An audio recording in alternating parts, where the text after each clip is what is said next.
हरे कृष्णा। हम लोग हजारों सालों से अपनी सनातन संस्कृति से, सनातन धर्म से बहुत सारी चीज़ अनभिज्ञ रहे। इसका मूल कारण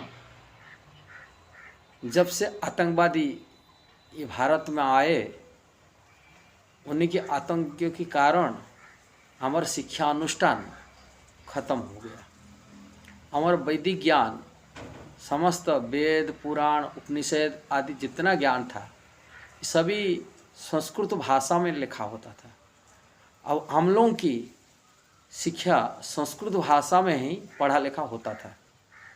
जब से आतंकवादी आए, हमारा शिक्षा अनुष्ठान वो ख़त्म कर दिए। हमारे शिक्षा अनुष्ठान दो होता था, गुरुकुल होता था, मंदिर होता था। मंदिर के माध्यम से, गुरुकुल के माध्यम से सनातन धर्म की, सनातन संस्कृति की समस्त वैदिक ज्ञान शिक्षा प्राप्ति होता था।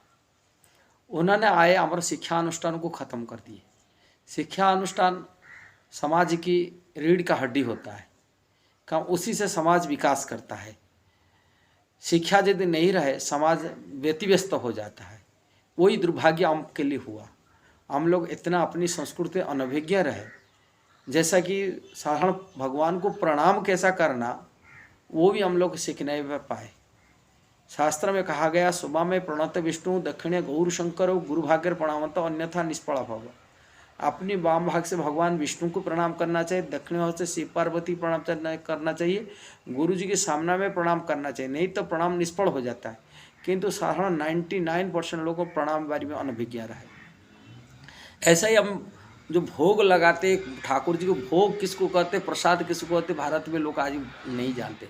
बहुत लोग बुजुर्ग हो गए, उनको पता नहीं होता भोग किसको कहते। प्रसाद को ही भोग कह जाते। जो ठाकुर जी चढ़ा हुआ प्रसाद है उनको भी भोग कहते, ये भोग की वस्तु, भोग दे दीजिए, ऐसा ही कहते। देखा हूँ कई बार ये प्रैक्टिकल होता है।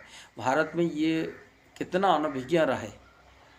ऐसा ही वैदिक ज्ञान तो बहुत दूर बात है, कहाँ समझेंगे भगवत गीता भागवतम कि भगवान की जो शास्त्र वैदिक ज्ञान बारे में समझ पाएंगे। कारण संस्कृत भाषा में, मूल भाषा में था, वही भाषा में पढ़ा लगा। वो भाषा गुरुकुल खत्म होने के नाते, मंदिर खत्म होने के नाते ये सारी लुप्त हो गया। हम लोग इससे अनभिज्ञ रहे।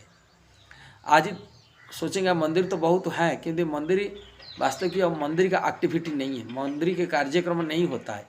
मंदिर में भागवत क्लास, भगवत गीता क्लास कि भगवान के बारे में चर्चा नहीं होती है। केवल जीविका चलाने के लिए मंदिर आज ही निर्भर हो रहा है, वो हो चुका है। जिस प्रकार नालंदा विश्वविद्यालय शिक्षा अनुष्ठान था, जब से नालंदा विश्वविद्यालय उसको जला दिया गया, वो शिक्षा अनुष्ठान रूप में व्यवहार तो नहीं हो रहा है। आजकल टूरिस्ट प्लेस हिसाब से रह रहे, लोग टूरिस्ट हिसाब से जा रहे हैं, बच्चे घूमने के लिए जा रहे हैं। इसी प्रकार आज ही जो मंदिर वृंदावन आ रहे हैं, कि बांके बिहारी जा रहे हैं, कि तिरुपति बालाजी जा रहे हैं, जगन्नाथपुरी जा रहे हैं, बद्रीनाथ जा रहे हैं, लोग टूरिस्ट हिसाब से जाते हैं, क्योंकि वहाँ शिक्षा अनुष्ठान खत्म हो चुका है। अब मंदिर में जो आते हैं टूरिस्ट आ रहे हैं, और टूरिज्म एक आर्थिक कमाने का एक सोर्स बनता है, इसलिए मंदिर वाले उसको जीविका चलाने के केंद्र रूप में व्यवहार कर रहे हैं। जैसे जगन्नाथपुरी हो, बांके बिहारी हो, तिरुपति बालाजी हो, कहाँ भी हो, ये जीविका चलाने के लिए उन्होंने अपने व्यवहार करते। मंदिर की शिक्षा अनुष्ठान हिसाब से लाखों करोड़ रुपये डोनेशन आता है, किंतु भगवत गीता पर कोई चर्चा करता ना, भागवत पर कोई चर्चा करता है नहीं, भगवान के ज्ञान दिया जाता है। वास्तव की मंदिर का मतलब है कि आध्यात्मिक ज्ञान सेंटर, आध्यात्मिक शिक्षा केंद्र, जिसके माध्यम से सनातन संस्कृति, सनातन धर्म की शिक्षा मिलता था। और यदि मंदिर में यह शिक्षा नहीं है, वो केवल जीविका चलाना केंद्र है। इसलिए आज के समय में इस्कॉन में लोग जोड़ना चाहिए, इस्कॉन में शिक्षा प्राप्ति करना चाहिए। इस्कॉन से प्रभावित लोग आ करके अपने बच्चों को संस्कार डालना चाहिए। अब बच्चों को जो संस्कार नहीं देंगे, ये बच्चे जाके आगे जाके नास्तिक बनेंगे, बोलेंगे अब भगवान कोई कुछ नहीं है, ऐसे ही बोलेंगे। इसलिए हम इसी वीडियो के माध्यम से सभी अभिभावक को, सभी परिवार को प्रार्थना करते अब लोग इस्कॉन में जुड़ जाए। इस्कॉन एक प्लेटफॉर्म जो समाज को, सनातन धर्म की, सनातन संस्कृति को सही यथार्थ ज्ञान देता है, लोगों को सही सही मार्ग दिखाता है। जब इस्कॉन में जुड़ता है, वो कैसा खाना, कैसा पीना, कैसा रहना, कैसा, ये सब कुछ उनको शिक्षा प्राप्ति हो जाता है। नहीं तो भले अब अपने को मानते हुए मैं हिंदू हूँ, मैं सनातन धर्मी हूँ, किंतु अनजान में रह जाते जब तो इस्कॉन में नहीं जोड़ते। इस्कॉन एकमात्र वैदिक शास्त्र की परंपरा शिल प्रभुपाद संस्था बनाया। शिल प्रभुपाद ब्रह्म माधवीय गौड़ीय संप्रदाय के आचार्य थे। ब्रह्म माधवीय गौड़ीय संप्रदाय की मतलब ब्रह्मा जी जिस परंपरा में आचार्य है। ब्रह्मा जी के शिष्य हुए नारद जी, नारद जी के शिष्य हुए वेदव्यास, जिन्होंने समस्त वैदिक साहित्य रचना किए, वेद पुराण उपनिषद रचना किए। उन्हीं के शिष्य कलयुग में आचार्य हुए माधवाचार्य हुए। माधवाचार्य के शिष्य पद्मनाभाचार्य हुए। पद्मनाभाचार्य शिष्य नरहरि आचार्य। उन्हीं परंपरा में आज ही को 536 साल पहले भगवान श्री चैतन्य महाप्रभु की प्राकट्य हुआ था। चैतन्य महाप्रभु के अनुयायी द्वारा जैसे ब्रज को लुप्त अवस्था से उद्धार किया गया था, इस संस्कृति सनातन धर्म की शिक्षा प्रस्तुत किया गया था और कलियुग का युग धर्म हरिनाम प्रचार किया गया था। भक्ति की भगवान कैसे भक्ति किया जाएगा, वो भक्ति मध्य भी अति सरल भाव से शिक्षा दिया गया था।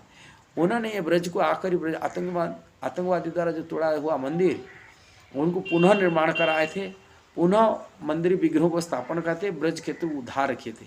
और उन्हीं परंपरा में भक्ति वेदांत स्वामी प्रभुपाद आए, जिन्होंने इसी परंपरा को ऑल ओवर वर्ल्ड, पूरी अमेरिका से लेकर ऑस्ट्रेलिया तक फैलाया। भगवत गीता, श्रीमद् भागवतम, चैतन्य चरितम, अनेक वैदिक ग्रंथों अंग्रेजी भाषा में कमेंट्री करने का नाते आज ही 100 भाषा में उपलब्ध दुनिया के लिए, जिसके कारण से आज लाखों लाखों मुसलमान, क्रिश्चियन, यहूदी, रशियन, अफ्रीकन सनातन धर्म को स्वीकार किए। यदि वो लोग भक्ति कर से जो सनातन धर्म में, परिवार में, वंश में, भारत में जन्म हुआ है, वो क्यों नहीं कर सकता। इसलिए इस्कॉन में जब जुड़ जाता है, वो सनातन धर्म को सही पारंपरिक हिसाब से एक प्रामाणिक रूप में ज्ञान प्राप्ति हो जाता है और प्रामाणिक रूप में आचरण कर पाता है। नहीं, जब तक इस्कॉन में जॉइंट नहीं हुआ, भले ही किसी मंदिर की गोस्वामी परिवार क्यों न हो, कि जगन्नाथपुरी पंडा क्यों न हो, तो सनातन धर्म की यथार्थ ज्ञान प्राप्ति नहीं कर सकता। इसलिए यथार्थ ज्ञान प्राप्ति करने के लिए उनको सनातन संस्कृति में, सनातन धर्म को यदि सही सही ज्ञान प्राप्ति करना है, भगवत गीता, श्रीमद् भागवतम आदि पुराण को समझना है, वैदिक शास्त्रों को समझना है, तो इस्कॉन में जुड़ना चाहिए, इस्कॉन द्वारा शिक्षा प्राप्ति करना चाहिए। क्या इस्कॉन एक शिक्षा केंद्र, भले ही मंदिर देखा जाता है तथाकथित मंदिर जैसा बाहर को, किंतु यहाँ सनातन धर्म की शिक्षा मिलता है, वहाँ भागवतम की शिक्षा मिलता है, भगवत गीता की शिक्षा मिलता है और यथार्थ शिक्षा मिलता है। जैसा शास्त्रों में लिखा है ऐसा ही मिलता है, जिसके कारण से कोई भारतीय परिवर्तन नहीं हुए, दुनिया परिवर्तन आया। दुनिया में एक समय भगवत गीता लेकर के दुबई के अंदर गल्फ कंट्री जाएंगे तो जेल जाना पड़ता था। आज ही दुबई में रथ यात्रा निकलता है, door to door Bhagavad Gita वितरण होता है। 50 साल पहले भगवत गीता लेके यदि रशिया जाते थे, रशिया में जेल जाना पड़ता था। आज ही सनातन धर्म की वहाँ 150 से करीब ज़्यादा मंदिर इस्कॉन की खुल चुका है रशिया के अंदर। ऐसे दुनिया के कोने कोने में सनातन धर्म की शिक्षा इस्कॉन द्वारा प्रभावित हुआ, इस्कॉन द्वारा परिचालित हुआ, इस्कॉन द्वारा इसका विस्तार हुआ। इसलिए आज की युवा पीढ़ियों को, आज की सभी वर्गों के लोगों को हमारे एक निवेदन, यदि अपने आध्यात्मिक प्रगति करने के लिए चाहते, आत्मकल्याण के लिए चाहते हैं, कि सनातन संस्कृति समझने चाहते, तभी इस्कॉन में जुड़िए, अपने बच्चे को लेके जाइए, इस्कॉन में जाइए, इस्कॉन में अपने बच्चों को संस्कार दीजिए, जिससे ही बच्चे सही ढंग से ज्ञान प्राप्ति कर सकते हैं, कैसे भगवान को भक्ति कर सकते हैं, कैसे भगवान को प्रणाम कर सकते हैं, कैसे भगवान भोग लगा सकते हैं, कैसे आत्मकल्याण कर सकते हैं। यदि ये वीडियो आपको सही लगा, जरूर इसको शेयर करना, सब्सक्राइब करना, लाइक कमेंट देना। हरे कृष्णा, जय श्रील प्रभुपाद।